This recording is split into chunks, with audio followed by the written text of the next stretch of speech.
guys, welcome to my vlog. Ito pa pala yung inatakar ng subi-subi, may kabulag-bugan.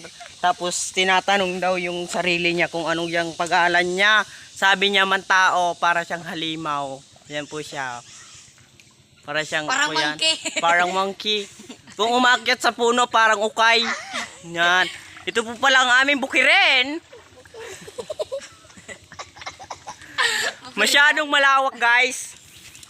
Tingnan mo naman yung kasama ko, sobrang unggoy, oh. Tingnan niyo, tanggal ang lupit niya na, guys. Ito po pala yung aking misisin. Balang araw, misis ko na yan. Ayun po yung aming kanyugan. Uli na po palang kami ta. Halo-halo yung pong sabat minigdiyo. Mainit po parating maray. Gamit to ano. Guys, nandito na po pala.